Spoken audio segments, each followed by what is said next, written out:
My daughter came home from preschool and told me that a student teacher in the preschool lab that she goes to almost made her cry. And my first thought was, "Oh, good job for telling me." But at the same time, I was thinking in my head, what a horrible mom I am for letting that happen. This is Amber Vargas, founder of Girl Pursuit. Welcome to episode 22.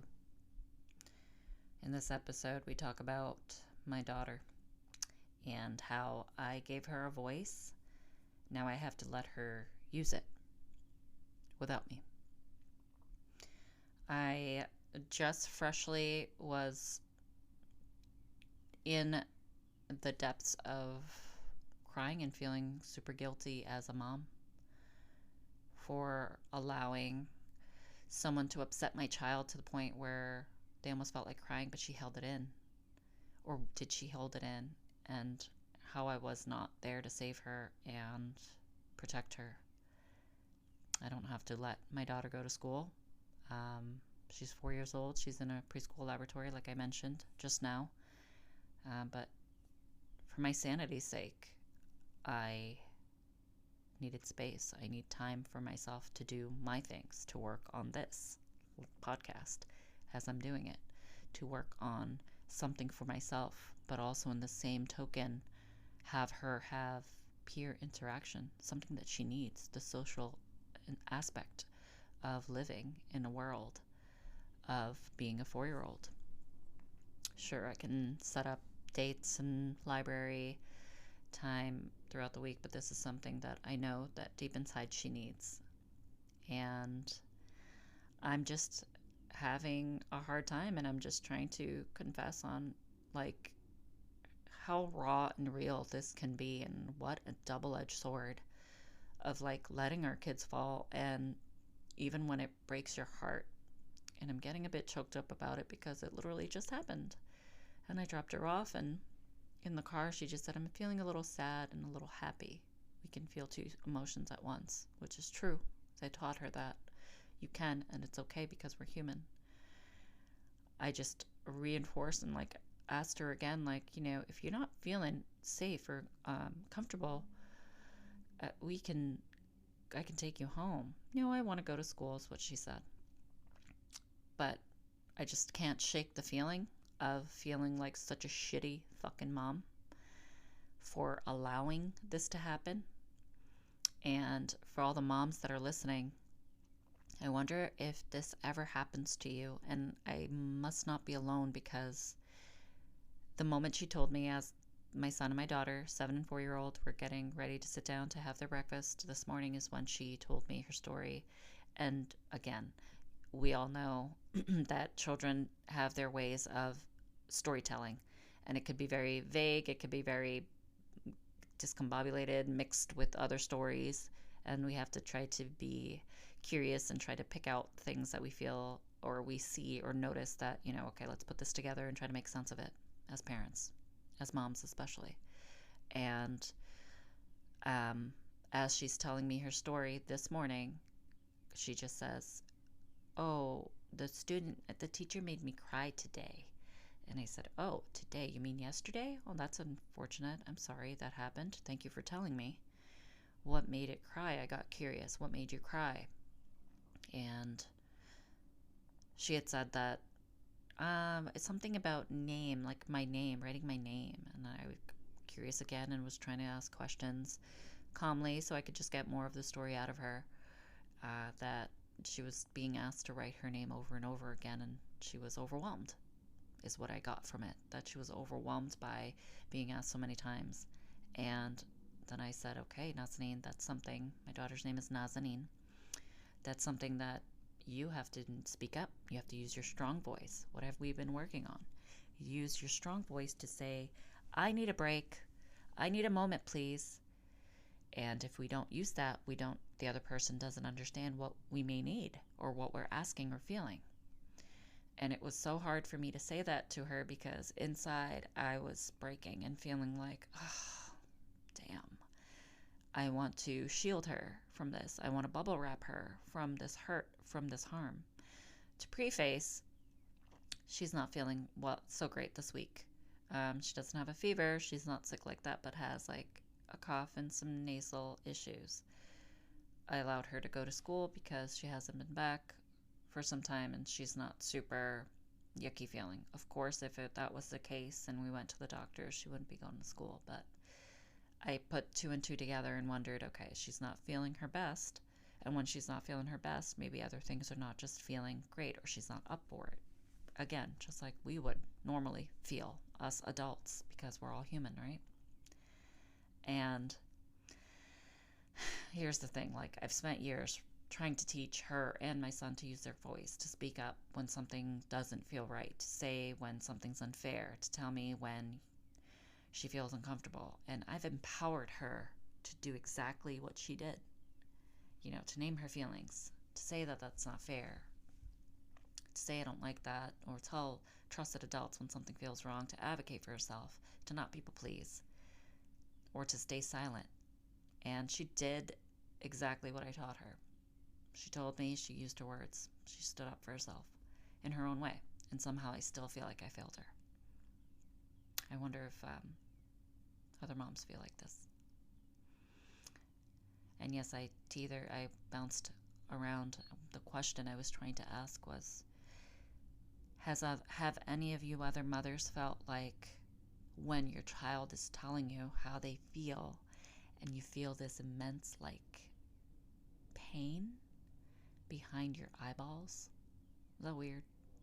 Is that like immense pain because it came with such emotion that I wanted to cry so much and I held back my tears. My eyes did get watery, but I didn't want to also make it about me. I wanted to make sure I stayed curious and stayed in the moment with my child.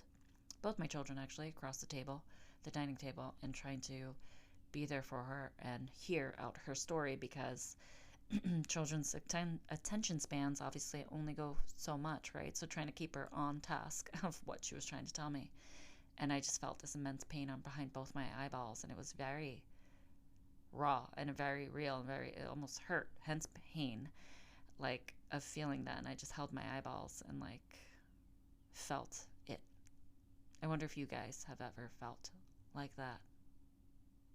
And I don't know if that came because of also guilt, also possibly feeling like there's a gut feeling of saying, like, you know, this is not necessary, as far as putting her into a preschool and having her go somewhere where she doesn't necessarily have to do, but I know it's good for her. And I don't know, maybe it's because I finally gave her a voice, something that I didn't have when I was a kid, or if I did have, it was shoved down because I just had to do it, because my parents didn't have the means to take care of me when I was feeling like that. I know going back into childhood, my mother couldn't work until I went to kindergarten, but she knew she had to make money. But she couldn't work because trying to get me into daycare or something, it was just out of the picture. It was out of thought because they couldn't afford it. Youngest of 5 kids, so I can understand that she had to do what she had to do.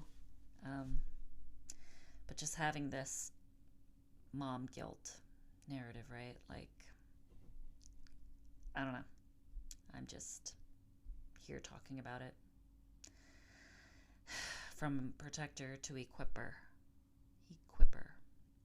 Converting from being the mom who saves her to being the mom who equips her. I hate it. I hate watching her struggle. I hate knowing that she'll face people who are unkind, unfair, dismissive, and I hate that I can't bubble wrap her in life. And my son. I hate it. And I'm saying this and I'm hoping that another mom can hear this and feel seen. Feel like, damn, that is something we can feel. 2 things can be true at once, right?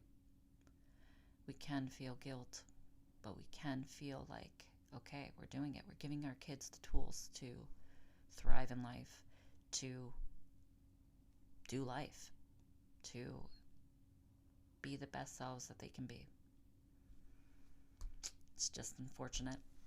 And I wanted to share that with y'all. And yeah, so problem solving that, right? Like, I'm not a bad mom for letting her struggle, am I? I, I am a good mom. I'm a good mom for teaching her how. The brand lesson here, right? To go from guilt to growth. And if she doesn't get the uncomfortable moments, if she doesn't get the uncomfortable situations, she won't know how to learn and grow from it then, if those situations don't present themselves in her life. If I shield her from all the harm and the danger and the what ifs and the things that can be harmful, of course, to an extent. I've also asked her, like, do you feel safe? And she said, yes, I feel safe. Um, if I do all that, then how is she going to learn and grow to be her own being, be her resilient self? That's something that I talk a lot about on most of my podcasts. I believe that it's talking about being resilient, even for myself, for a person, for being a girl, the pursuit of being a girl, the pursuit of being gutsy, gangsta, grounded, being a goddess, the pursuit of being grit, like having all of these acronyms, these what is it, play on words, like having all of this. To do that, you have to go through it. You have to go through it to get through it, to grow through it. It's time and time again. I keep coming back to the same thing. And not pronouncing, and just letting everyone know that that's what it is. That's what life is. If we don't go through it, how are we going to grow through it? I know I'm in the pursuit of being a whole mom. Oh, the whole mother that is needed. I have failed far too many times. Daily struggles do happen. But if I want her to be empowered, I have to let her practice using her power. And if I want her to be resilient, I have to let her face things that require resilience. And if I want her to trust her voice, I have to step back and let her use it. Even when I want to scream, let me handle this. Because I know mommy can do it. I know I can do it. Let me at it. Like, give it to me. I will take it for you. Kind of like that saying of, I'll take a bullet for you. Yeah. Just feeling shitty, y'all. I wanted to share that. So I let my daughter go to preschool, even though a student teacher almost made her cry. And I feel like a horrible mom. But I'm also teaching her that she has a voice and she can speak up. That discomfort won't destroy her. That I trust her to navigate hard things. That was another thing. I also told her, you can do hard things. Let's try this. You can do hard things.